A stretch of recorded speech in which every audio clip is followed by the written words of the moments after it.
There appears to be none. It can be tabled. Question number 9, Clayton Mitchell. Mr Speaker, and a Merry Christmas to you in the House, sir. My question is to the Minister of Forestry and asks, what announcements has he made today about Crown Forestry? Mr Speaker. The Honourable Shane Jones. In characteristically modest form, I have announced a renewed mandate for Crown Forestry to enable it to kickstart the government's ambitious tree planting 1 billion tree program. Crown Forestry is being given the green light, and government will hand on $14 million to this agency to support the planting of trees during the winter planting season. What feedback has he received from the forestry sector about the tree planting program? There has been an enormous amount of positive feedback ever since my good self was made the Minister of Forestry. This has caused people to acknowledge that at long last there is a genuine and well-resourced Minister of Forestry.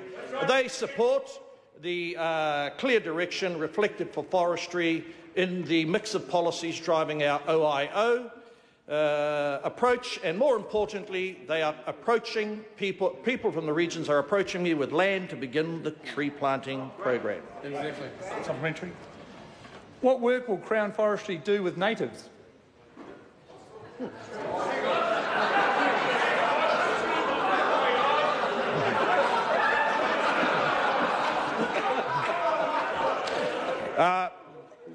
Sir, I'd like I seek the leave of the House to make a personal explanation. I'm both Maori, Dalmatian and Welsh.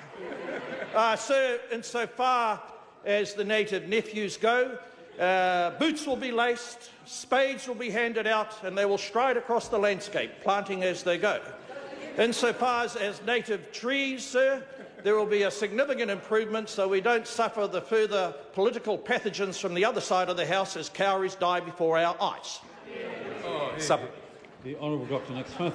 Is the Minister still proposing to count the 50 million trees planted every year for the last decade for restocking as part of his new planting program?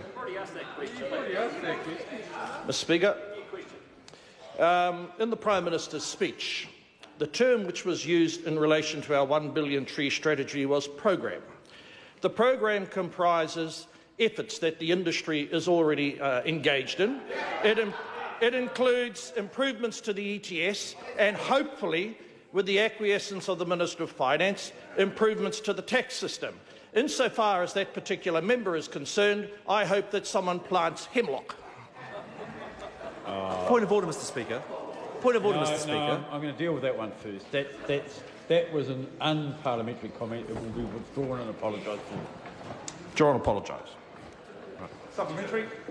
Supplementary question, Clayton Mitchell. To the Minister, how does the tree planting program that Crown Forestry will kickstart contribute to New Zealand's climate change targets?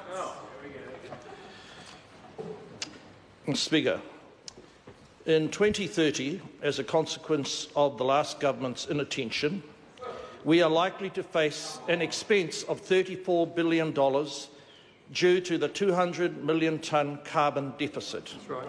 By planting trees, we believe that an expanded size of the nation's lung will reduce that cost and decrease our reliance on having to go into the international market and buy international credits. Question number 10. A point of order, the Honourable Stephen Joyce. Mr Speaker, I wish to raise a point of order as I believe information has just been delivered to me which suggests the Finance Minister may have misled the House. And he may wish to seek the leave of the House.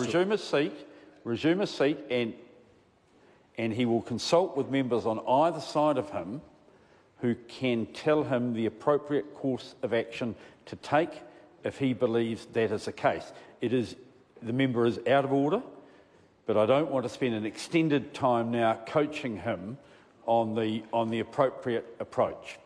Question number 10. Mr Speaker. Thank you, Mr Speaker. To the Minister of Statistics, can he confirm it is government